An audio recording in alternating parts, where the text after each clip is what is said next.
And we're live. Yes.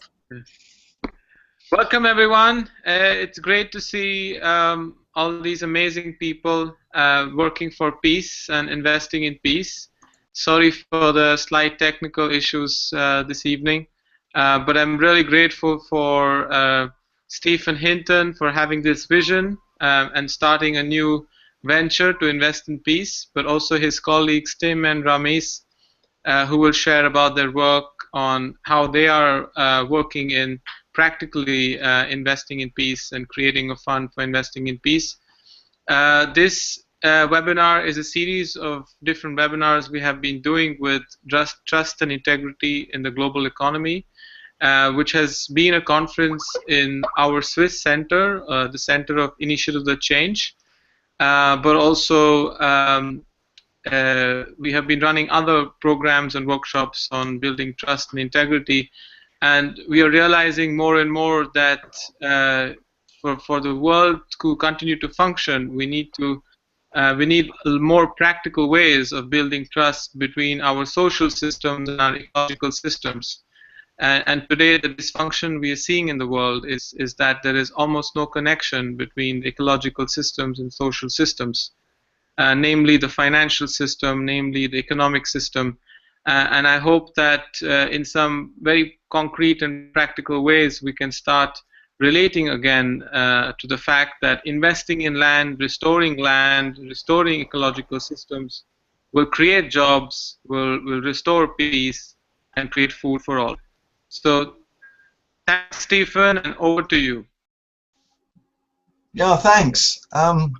You know, my starting point is always that when I've been involved in business, and I have been almost all my life, it's people have been telling me the business of business is business. I'm sure we've all heard this. And I just accepted this a long time. And I started to think about it. Now, wait a minute, what is the business of business? What is important to me? Because I think what's really, really important to me, what's deepest important to me, really should be the business of business, if that's what we believe we should be doing. We spend 1,600 hours a year at work, and we have energy for about another 400 for to be involved in our communities. It's a lot of our time. So as Rishabh said, I've been thinking about this and asked Rishabh to cooperate around this whole idea of maybe we should be investing in things that are a bit more important to us.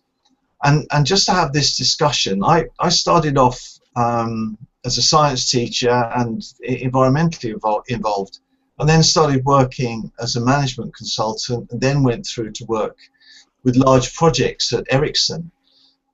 And then leaving Ericsson, I started to get involved in sustainability, was a managing director of a water company, and have been involved with sustainability projects since then, including helping the Swiss government look at environmental taxes as a way of not only keeping the environment okay, but also keeping people okay. And I've just been coming to this point now that I've been thinking, isn't it time that we really focus on what's really important? And that really the purpose of this webinar is just to kick the whole thing off, have this discussion. If we believe that peace is most important to us, how can we invest in it? How can we do this? And so what I've done is I've invited Rhamish, who's an expert in land restoration, and Tim, who's an expert in finance, to explore different aspects of this. What I'd like to do, of course, is just to kick off a little bit with really my own perspective of this. You've got to remember that my own story and initiatives of change really go back a long way. I was born just after the war. I was born into a society where my village was full of holes from bombs. All my parents' generation had fought in the war, and my grandparents had fought in the First World War. And it was obvious for my generation growing up that peace isn't just the absence of war. We haven't cracked it. like not warring with each other anymore is not really the highest point, if you like, to use a business phrase, the high point of the human project. There's something else. And what I'd like to say is that peace isn't the absence of war, but it's the harmony that comes from within each human being. We can't describe it, but we know what it is. We need to give it a chance. And one of the things I've been thinking about very much when it comes to what's the business of business is to do a little experiment in the morning on the underground. If you go to work on the underground or the bus, you turn around to someone and say, "What are you doing?" "Oh, I'm going to work." They say, "Why are you going to work?" "Well, I have to." "Well, why do you have to?" "Well, if I don't go to work, I won't get the money." "Okay, well, why do you need the money?" "Well, if I don't get the money, I won't be able to put food on the table and a roof over the head for my family and everything." And then you say to them, "But wait a minute, if you could put food on the table and a roof over the head another way, would you go to work?" "No, we wouldn't." So, well, 80% say we wouldn't. There's 10% that say, "Yeah, of course I would, because I'm doing something I feel is important." But this is the point, and a lot of business, you know, when you deal with business, talk to people about what's your vision, what's your mission, you know, what's your business all about. Business people will say, "Well, I make widgets, and my vision is a world connected with very, very good widgets." But actually, when you ask their employees about the whole thing, it's really putting food on the table and a roof over the head. But that's not all of it, really, because the other part of it is that is just an enabler. That helps us because we all need that, but we also all need peace as well. So it's like, how do all these things hang together? So what I'd like to talk about, or put it, or open the discussion is to say, look, the business of business is peace and prosperity for everyone. And how can we get in our work and in our daily lives and in what we buy and even in what we do, how can we bring that and contribute to that peace and prosperity for all? Now, I'd like to show you something I've been given by the Stockholm Environmental Institute, who I've been working quite closely with. I'll share my screen here. And this is like, if you like, creating a house for humanity, creating a house that gives a peaceful and prosperous place to live. I hope you can see it all, but I'll describe it as we go along. The roof is that we must keep within planetary boundaries. We must respect the ecosystem and not go above it. And there are 9 planetary boundaries they talk about, and a couple of them we're on our way to really exceeding. So we need to be very careful. We need to learn how to live in a good, prosperous way, but within those planetary boundaries. But the foundation of a house for humanity is really a personal peace. Is understanding why we're here. We're starting to realize, and it was something that I think we realized, my generation after the war, like the hippie generation, it's like you can't consume yourself happy. This happiness comes from somewhere else.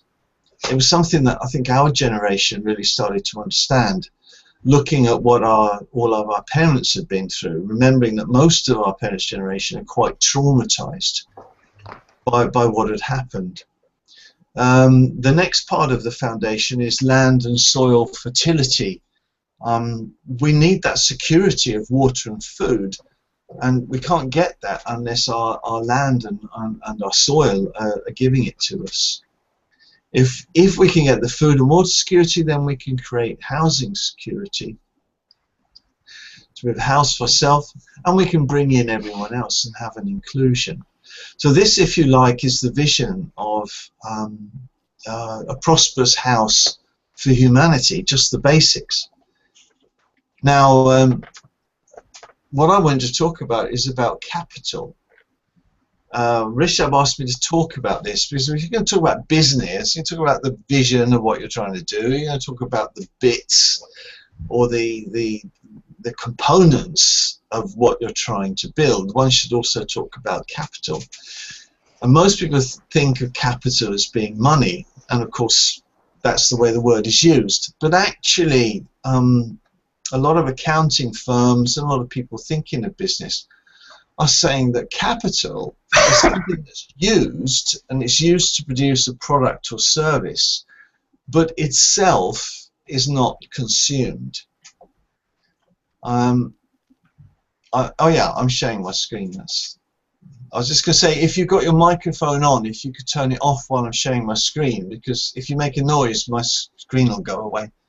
It's not that I've got a lot of detailed slides here, but so what I wanted to say was there are 4 kinds of capital that we need to be investing in.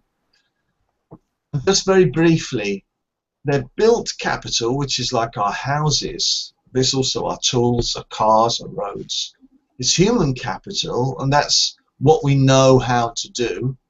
And here, of course, we're talking about knowing how to keep within planetary boundaries. Social capital, which is our organizations, which is creating organizations which do that. And, of course, the natural capital, which is soil, but it's also our air, and it's also the minerals that we have, etc., and the water and the hydrology of what we've got. What's interesting from the diagram here is that the different forms of capital are used to create themselves. So, for example, if I know how to build a house, I can go to friends of mine.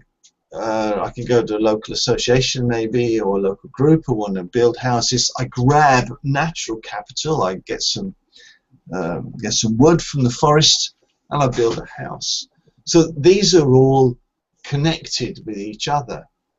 And so really the question is, if this is our capital, what are those green lines in the diagram?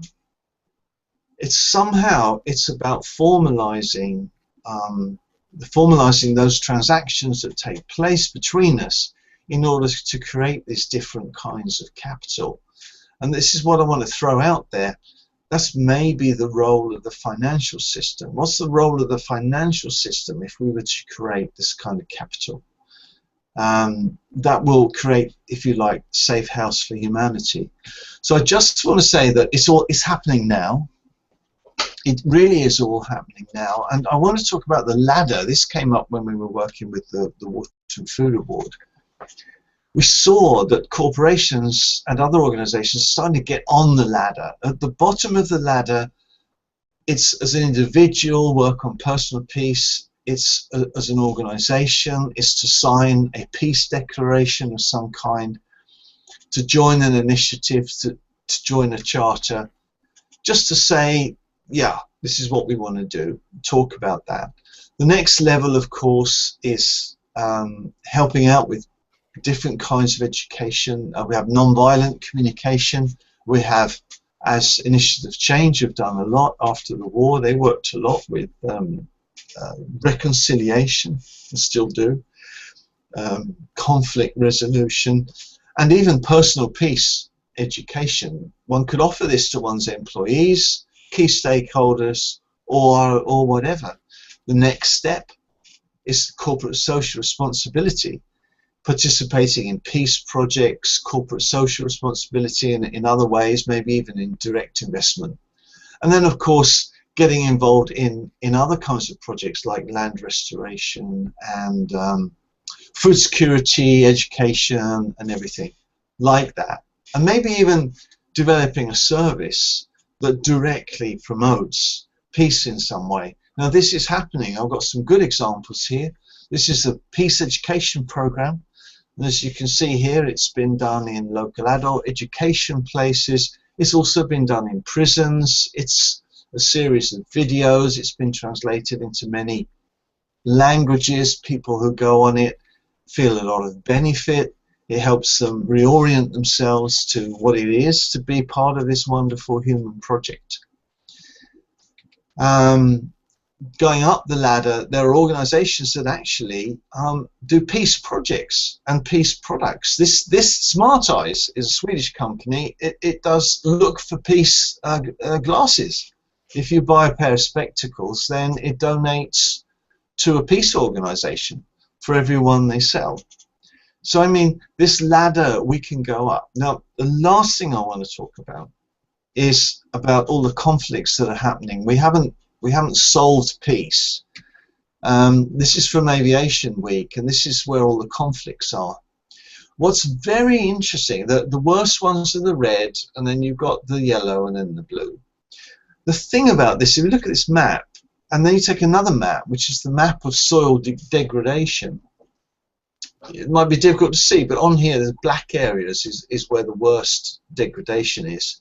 If you superimpose the areas of conflict on one and the soil degradation on the other, you start to see something that's very interesting, and that's a lot of places where soil degradation is high. You've got a lot of conflicts, and so I'm a greenie. I'm an environmental guy. I won't, say that I'm not. But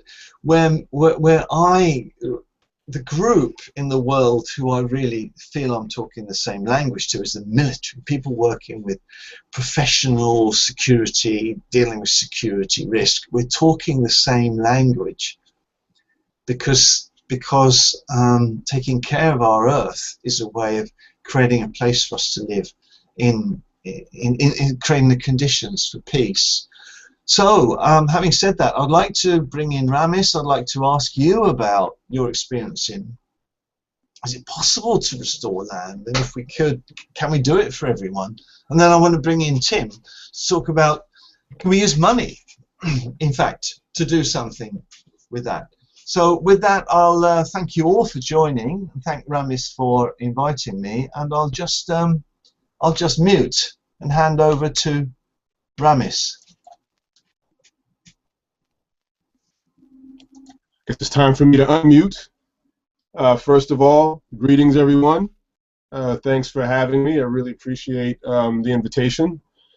And I think the question that's been presented as to whether or not it is in fact possible for this this venture to be seen as being sort of a viable business possibility.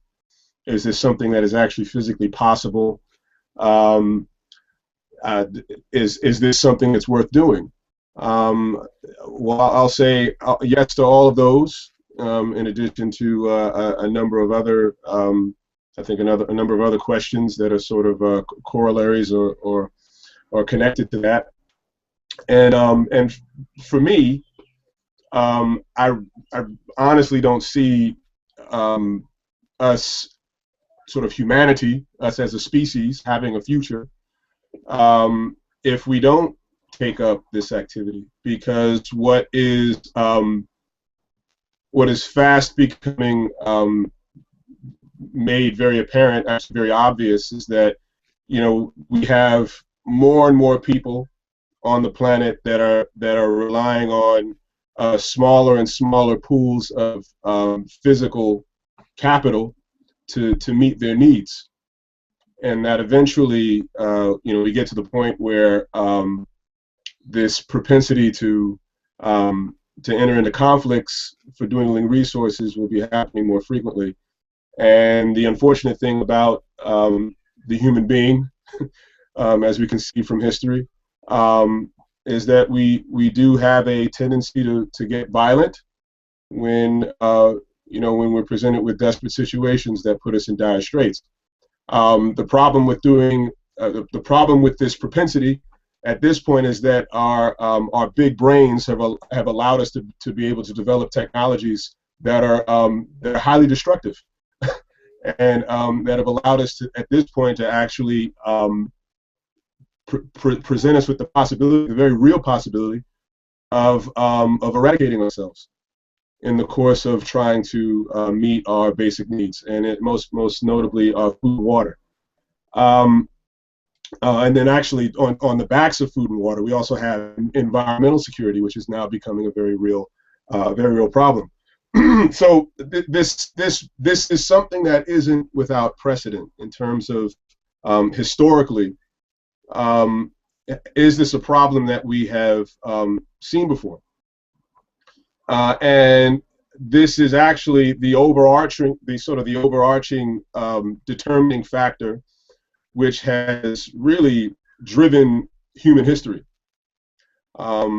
If we look at some of the texts that have been written, sort of historical surveys, and I'll start off with this this book here. If I can just get my screen here. These two books, one is Topsoil and Civilization, written by Vernon Gill Carter and Tom Dale. This was first published in the 1950s.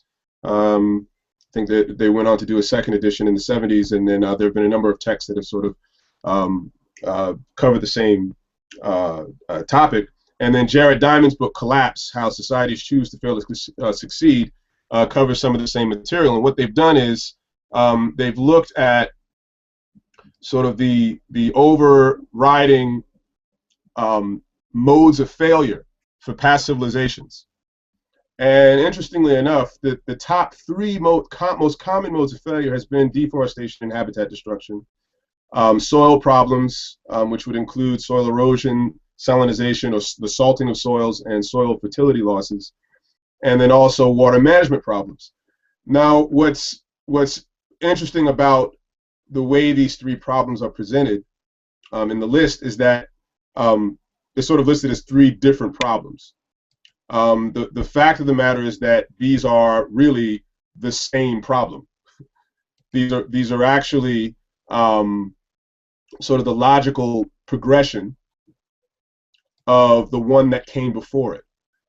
So when you deforest an area, when you remove the vegetation from a particular portion of ground, what you've done is you've taken away the organic matter that makes soil.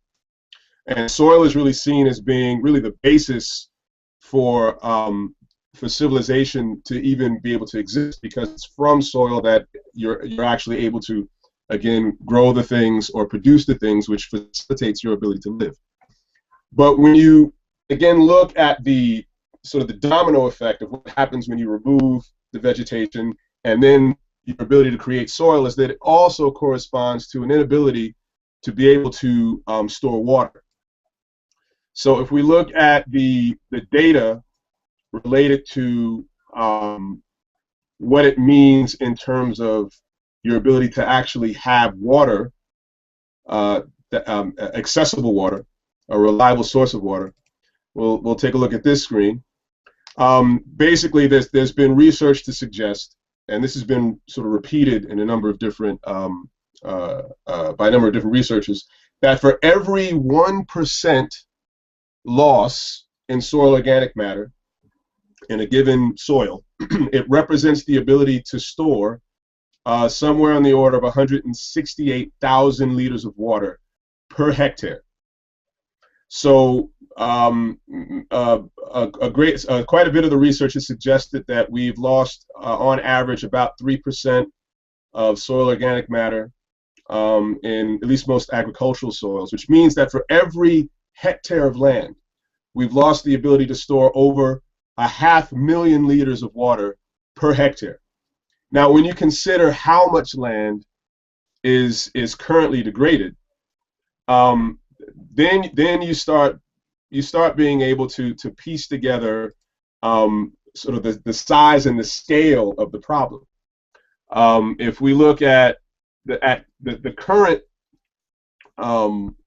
the current amount of degraded land that has been accounted for, we're now looking at approximately 2 billion hectares of degraded land globally. There are only about 5 billion hectares of arable land on the planet, so we're looking at roughly 40% of the arable landmass on Earth that is currently classified as being desertified or is desertifying or is heavily degraded. Now this ends up sort of creating a situation, of course, that we're now able to see occurring in the world. We know that there's somewhere on the order of 60 to 65 million refugees currently on the move around the planet. A lot of it has to do with the conflicts we're seeing in the Middle East and North Africa, which are some of the areas that are experiencing the most severe degradation and problems with food and water security. So this is, it's not difficult to understand why particular circumstance exists in that area, is because these are the arid, degraded, dry climates and landscapes of the planet. So excuse me. So what this means for us is, especially given the fact that we're losing literally millions of hectares of land per year, is we need to figure out whether or not this is something that we can stop. Because at least historically, when we had problems with degraded landscapes and populations of people that were on the move as a result of no longer having stable landscapes to operate in, they had somewhere else to go. The problem now is that we have this condition that's basically happening everywhere at the same time in a much more accelerated manner with many more people and an increasingly more unpredictable pattern of climate globally. And so now there's nowhere left to go. So really the only option we have is to try to take those areas of the earth that are currently in a degraded or desertifying condition and try to actually remediate those places. So thankfully, we do have evidence of this in fact being a possibility, that we can remediate landscapes. It can happen on a large scale, and this is something that we actually should engage in post haste in an effort to try to stave off really seeing the current crisis that we see, mostly in the Middle East and North Africa, having that sort of metastasize at an ever-increasing rate that makes it very hard to recover from. So the example I wanted to refer to is actually from China, and it's something called the Loess Plateau Watershed Rehabilitation Project, which is really probably the best large-scale example that we have to refer to. And here we have some of the numbers that I'd like to show. And this project was actually funded by the World Bank International Development Agency, or the Rural Development Agency. It was started somewhere in the mid-90s, and the funding went through to the mid-2000s. And so between, in those 10 years, they remediated an area of approximately 35,000 square kilometers. That's 3.5 million hectares. It's approximately the size of Belgium or the Netherlands. Actually, I believe it's Belgium. And in that time, they were able to take 2.5 million people out of poverty. The rate of poverty in these four poorest regions of China was somewhere in around 59 or 60%. In 10 years, they were able to reduce the rate of poverty from 59% to 27%. And they tripled the incomes of the farmers in these regions that they were able to remediate the landscapes. And if you take a look at the investment per unit area, that over 10 years, given this investment of $500 million, that breaks down to an investment per hectare of approximately $143 per hectare. That's $14 and about 29 cents per year, right, per hectare per year. And so for that money, they took 2.5 million people out of poverty and tripled the incomes to the farmers in these regions, and cut again and more than half the rate of poverty in these areas. And you can see some of the work that was done. There was massive terraforming to help better manage the water that was showing up in these areas, to hang on to the precipitation. And these were areas that were experiencing major problems with famine, with drought, the drought and flood cycles, problems with dust storms, problems with the silting of the Yellow River, et cetera, et cetera. And so you can see what came from the establishment of this this working of the land. So not only did they do the terraforming and sort of the soil conditioning, reestablishment of climate-appropriate vegetation. Part of what was done here also was to also better manage the livestock in the area. They didn't allow for the livestock in these regions to just sort of graze without being well managed, and that proved to be one of the other major elements which provided for the opportunity to have success, was just really looking at much more intelligent management of these landscapes. Something that I think we are certainly lacking for. I'm sorry. We're certainly lacking for in a great deal of what we're doing now, is that we're just not doing things intelligently. So really, you know, what we propose is sort of an investment in the intelligent management of landscape to remediate these enormous areas, which can be brought back. There are more than enough examples to point to. The problem is that because of the way, as I think as Stephen was talking about, the way that we tend to think about capital, that we only look at capital in terms of sort of financial assets, and everything is sort of seen as being a proxy for financial assets, that we are essentially shooting ourselves in the foot with a very sort of distorted view of how we see the world. And that is resulting in really imperiling ourselves, because we are sacrificing what is arguably the most important capital that we have available to us, and that's natural capital. We're sacrificing that for the sake of creating financial capital, which is really, you know, at the end of the day, it's not real. I mean, you know, money doesn't have an intrinsic value. The only reason why, you know, we sort of we've agreed upon the value of $1 or you know, a pound, or you know, the price of gold or whatever it is. Well, actually, gold might be a bad example, but in terms of, you know, fiat currency, I mean, these are things that really don't have any intrinsic value. At the end of the day, once we run out of land, once we run out of the natural resources that life actually needs in order to exist, once those things are gone, you know, it may be too late for us to finally discover that actually the things that we've sacrificed nature for, in fact, it doesn't really do us any good. So I think, you know, I think as Stephen was mentioning in his opening remarks, if we can allow ourselves to function or to be motivated by a sort of enlightened self-interest, and this enlightened self-interest is really doing things not for the sake of the earth necessarily, or not for the sake of saving nature. I mean, really, the move to try to save nature is really the move to try to save ourselves. And it's understanding that we are not separate from it. We are part and parcel of it.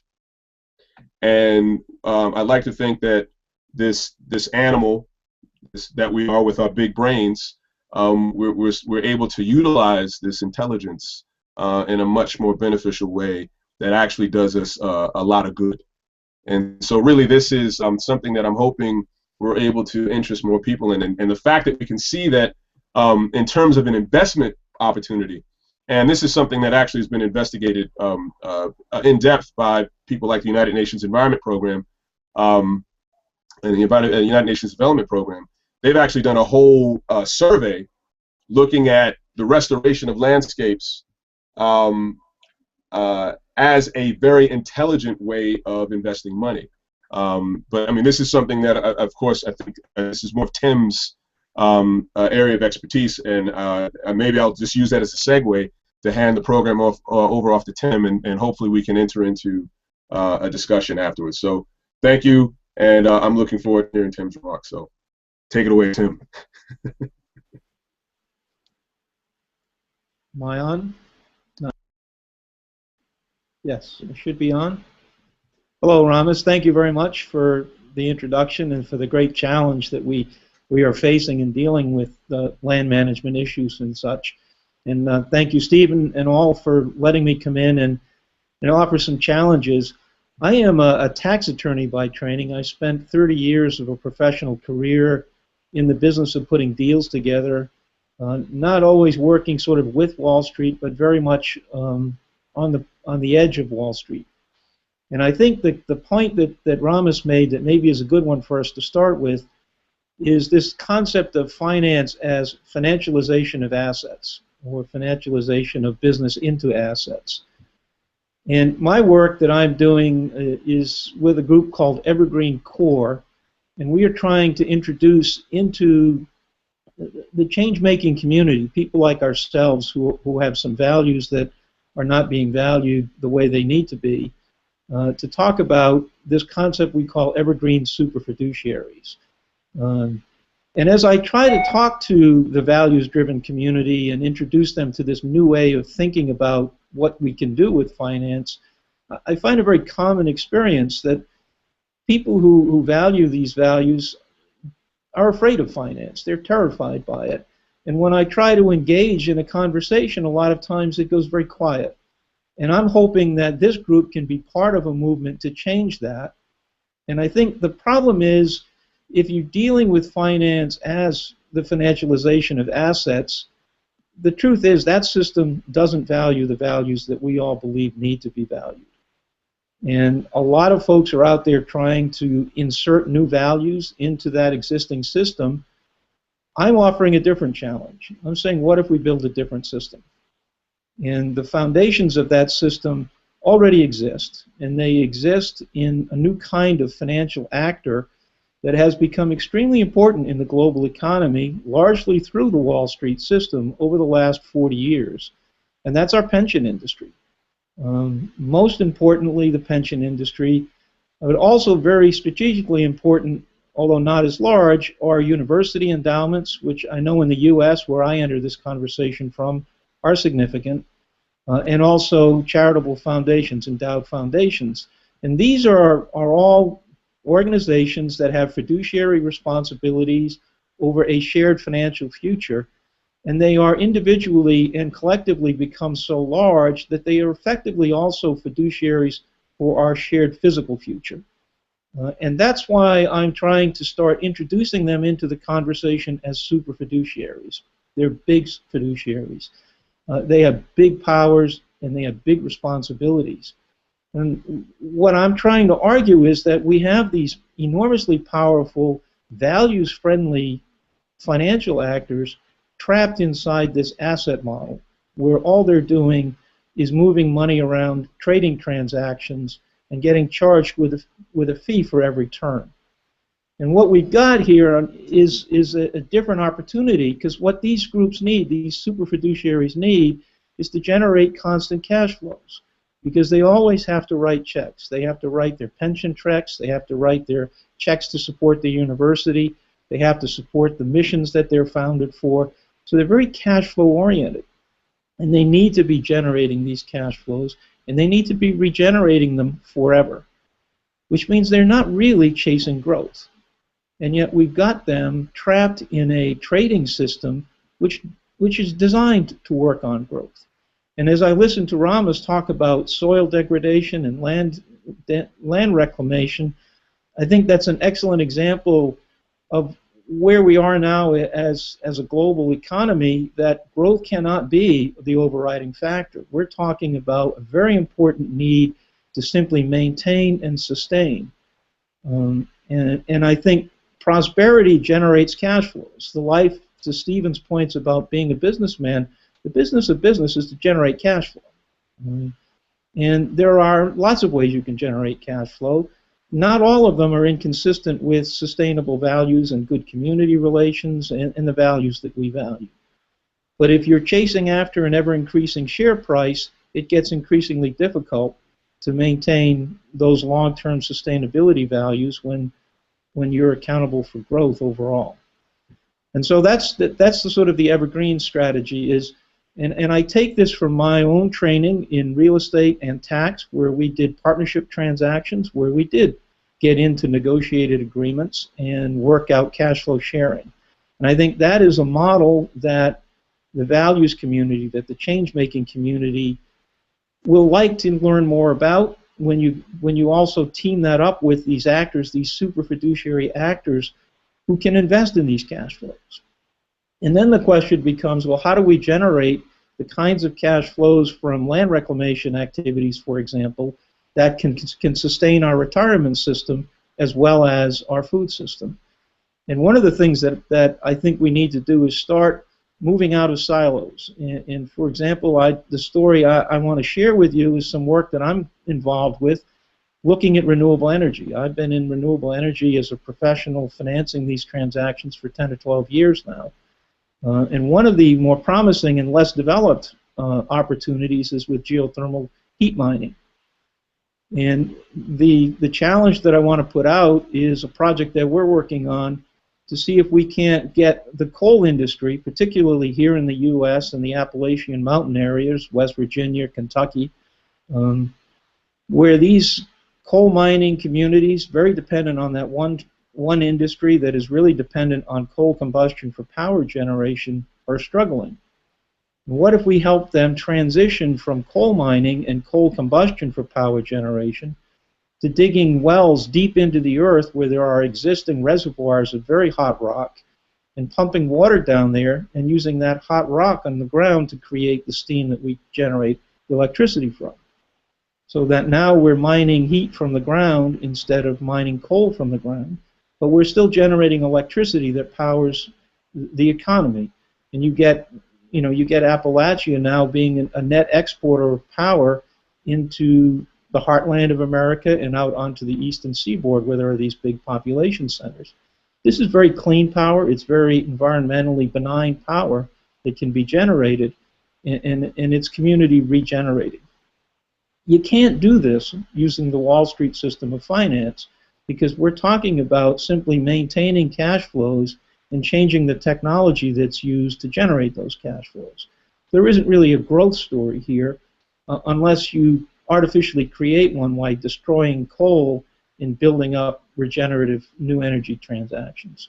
But if we begin to think about super fiduciaries as the funding source and tapping into their roles as stewards of our financial and our physical future, can we put a plan in place that involves them providing the financing to wind down our coal mining activities while we wind up our geothermal heat mining activities to sustain a high level of energy, but is also sustaining the planet and the economy in our communities? One of the features of this is it takes a small amount of land to actually install one of these geothermal mining operations, but a large amount of land to collect the heat from. And so it's a natural conservation strategy. And we can take large amounts of land out of into conservation, and really the cost of that can be charged to the cost of providing energy to the economy. So this is one idea that I'd like to start putting out into the conversation with the change-making community to help people start thinking about finance a little bit different, well, quite a bit differently, and to recognize that there are new structures that can be developed, that are being developed, that can be very valuable to things, very friendly to the kind of values we're talking about. And we can look at different ways of putting land reclamation and land conservation into other activities that are cash flow generating and support them in that fashion. And so maybe, Stephen, would there be questions that we could open up to? Or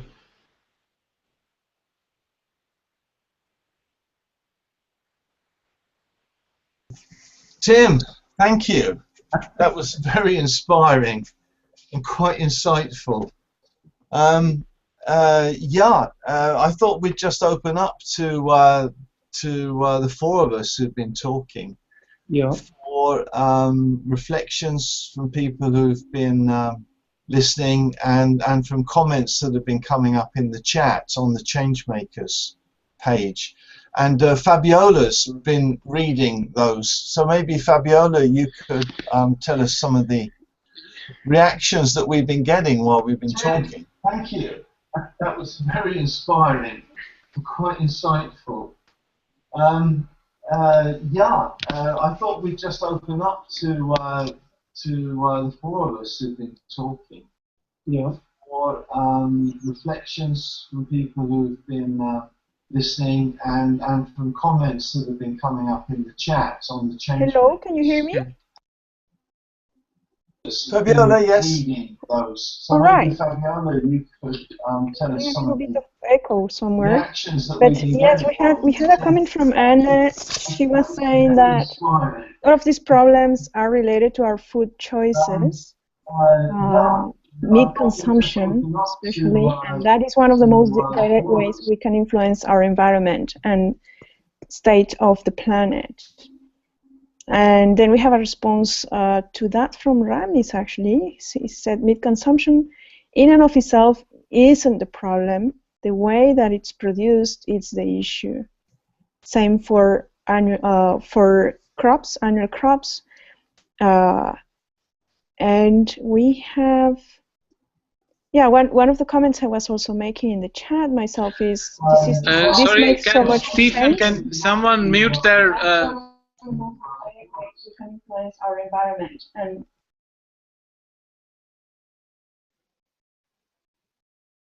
that's better now, I think. All of this making so much sense. One wonders why this isn't so much out there yet. So that's what we've got so far. Well, one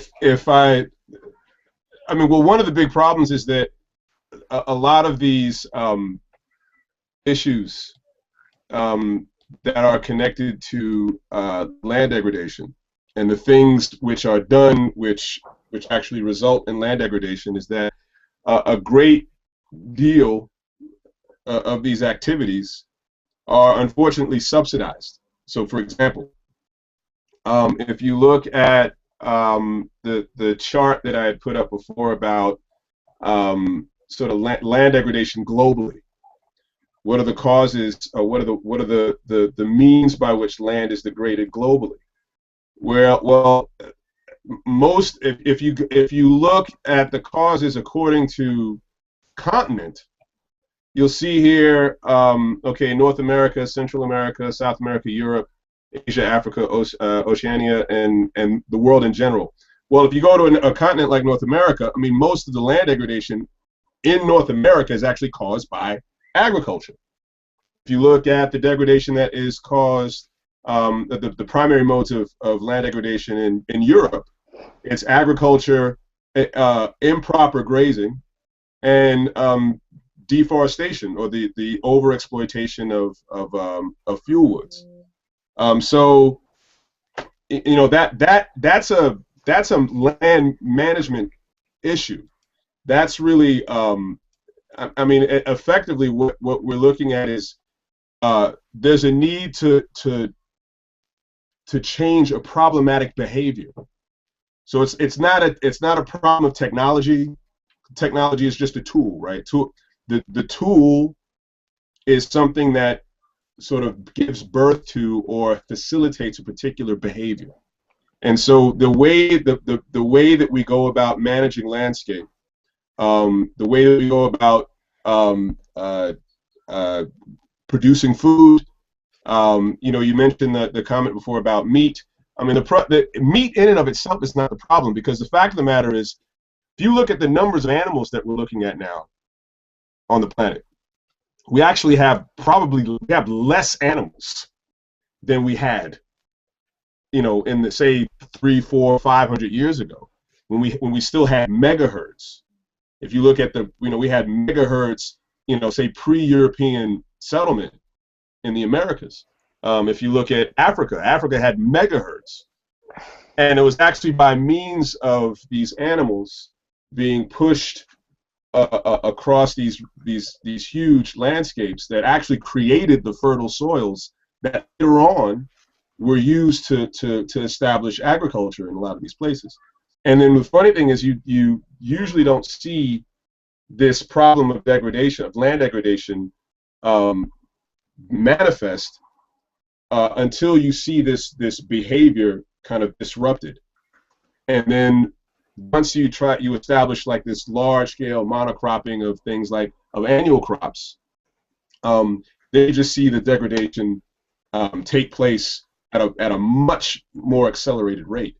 And you know, one of the points that had been made at the Co-Forum during the week of the Co-Forum Dialogue on Land and Security, and Luke Makaja, former executive secretary of the Convention to Combat Desertification, had made the comment several times, you know, on a number of occasions. Human beings are the only desert-producing species on the planet. We're the only desert-producing animal on the planet, and the way that we produced deserts has actually been agriculture. You know, ironically enough, and so, you know, so this has been sort of a 7,000-year sort of phenomenon. If you know, if we look at sort of from the start of the Neolithic Revolution up to now, this is really where we see this, you know, this particular phenomenon has really taken, you know, taken a much more hasty pace.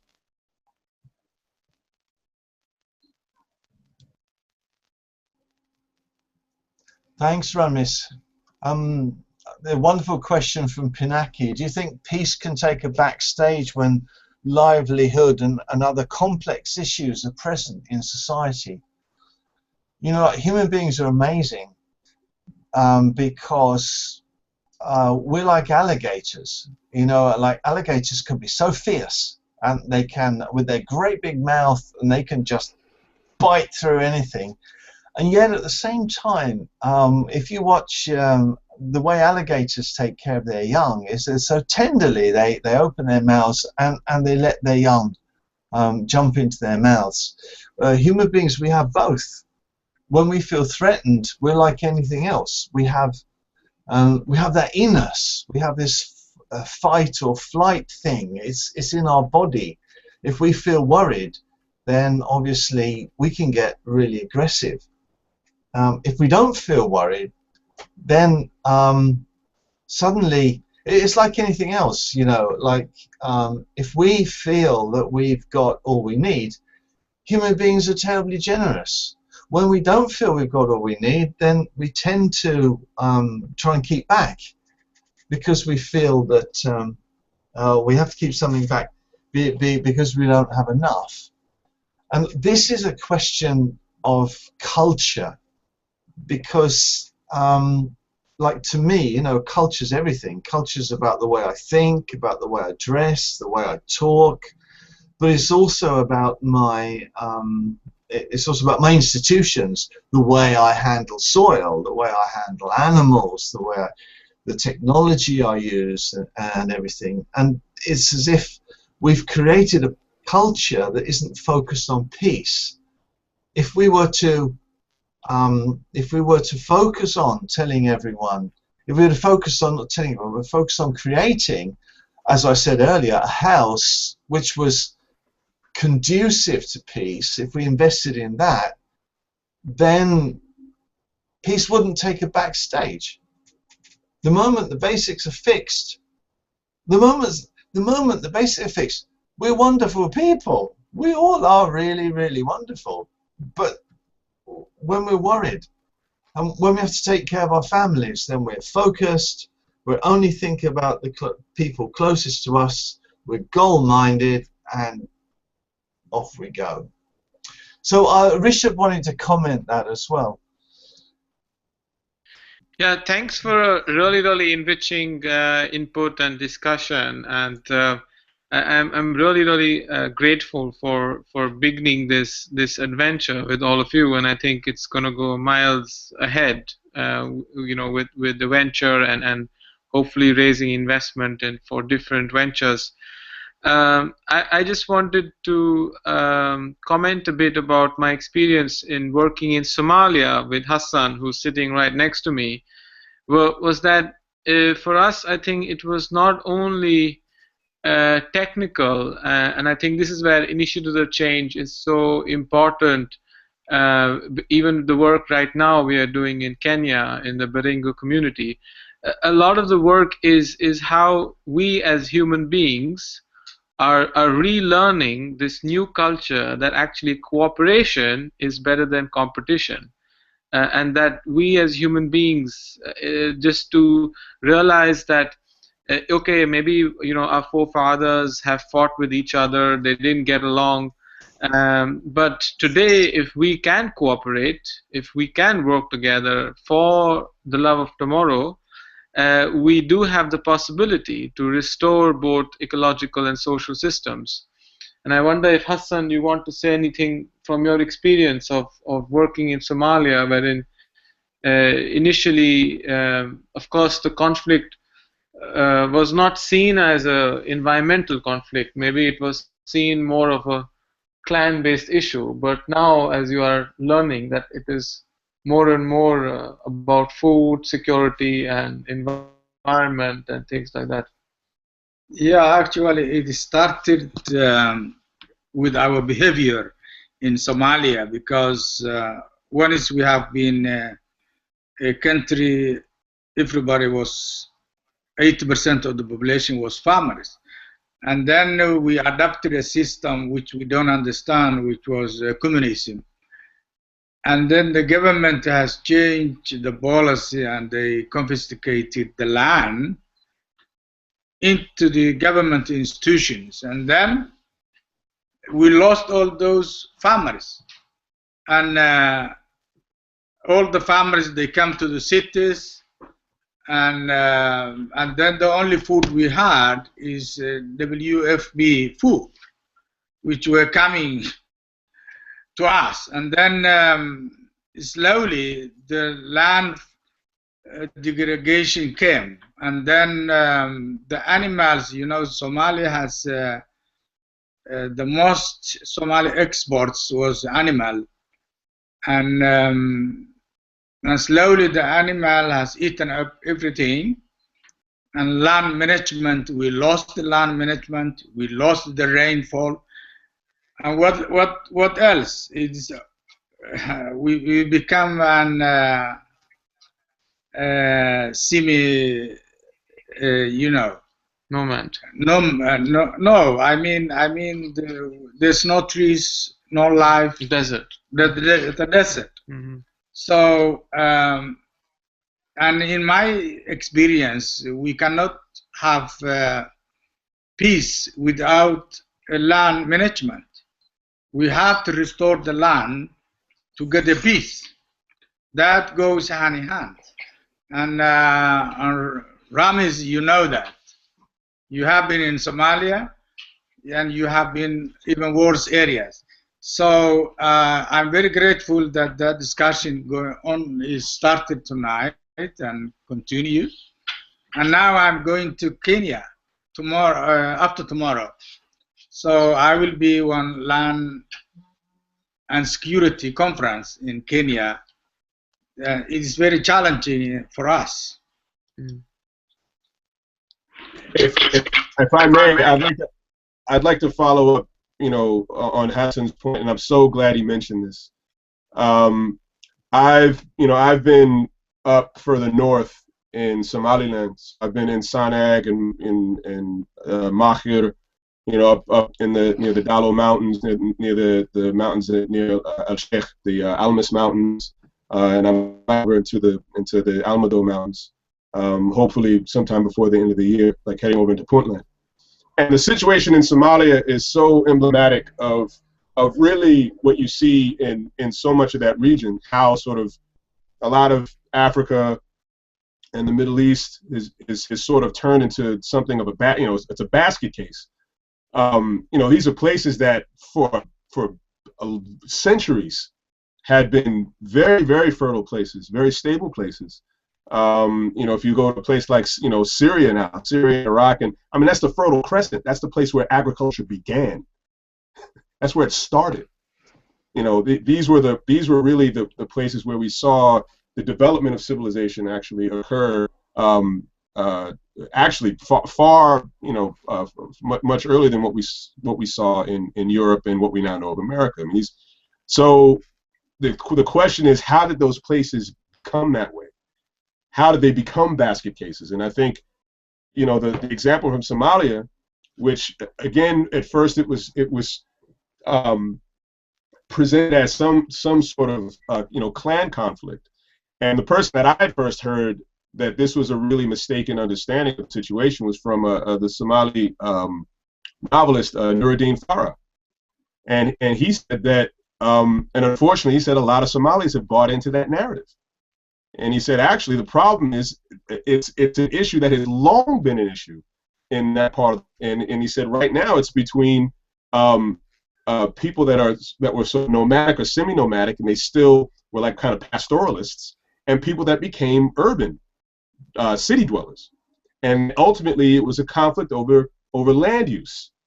And as the land became less productive and less stable and less fertile and able to again produce the things that people needed in order to live, that's when the conflict started. And then it just accelerated.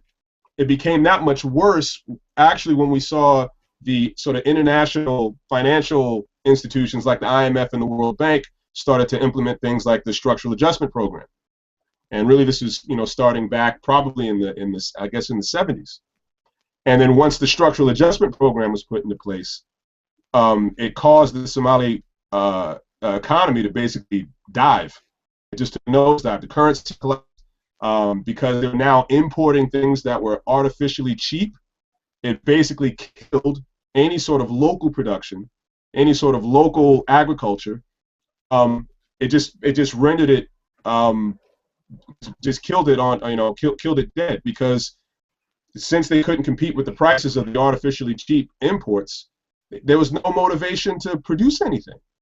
So the situation that we see there now was manufactured by outside forces. Probably, you know, maybe I'd like to think that they had good intentions, but we see the result, and unfortunately we've seen the same sort of mechanism at work in so many parts of the world that have resulted in very similar outcomes as we've seen in Somalia. So again, this is something that we need to take note of, and that ultimately the way that place and many other similar areas of the world which are experiencing the same kinds of troubles, the way that those places are brought back is if you actually remediate the landscapes. You put the focus and the investment into bringing back the functional integrity of the landscape so that people are able to actually create a life for themselves.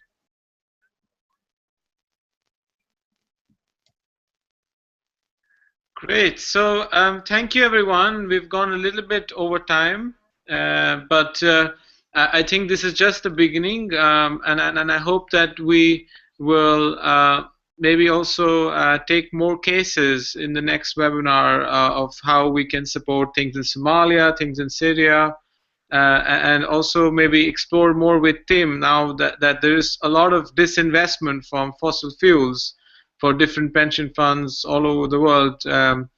I would love to get in, for example, the people who are working in the disinvestment campaign here in Sweden with some of the pension funds and banks. What is their strategy? Where are they investing their money now? Which creates, you know, returns, but also sequesters CO2 and creates livelihood. Yeah, is there, Stephen, would you like to share any closing comments or anything before we close? Hi. Yeah, well, thank you for making this happen. Thank you, Fabiola, for looking after us technically. I think it's been a great conversation. I think it's not going to end here. I think this is, if anything, the start of the beginning. And I really would look forward to carrying on the conversation and also seeing if we can do anything practical at any of the levels I pointed out. So I'm open to suggestions, and we have a conversation that's open on Facebook where we can continue to share inspiration and perspective. And I think also the Changemaker platform here has a chat as well. And there might be something else, Rishabh, is there? To keep in touch and keep the conversation going? Yes, also in this summer in our center in Co, there are two big conferences, one called Land, Lives, Peace. I think Rhamis mentioned Co, where we will be doing another workshop, a physical workshop with Stephen and myself on the same issue, but also we will be exploring this in the Trust and Integrity Global Economy Conference, also in Co. But hopefully also we might do other things in Sweden. But yeah, for now the Facebook page, the Changemakers platform, is what we can do to use to exchange ideas and feedback, and ideas for the next webinar for what we can do together. Great. Fine. So you know where we are. If you know anyone or would like to have anything on the program, let us know. We'll see what we can do. Okay. Thank you, everyone. Thank you. Thanks, Tim. Thanks, Stephen. Thanks, Rhamis. Thanks, Fabi. Thanks a lot, guys. Thank you so much. Thank you all. All right, looking forward to talking to you guys again.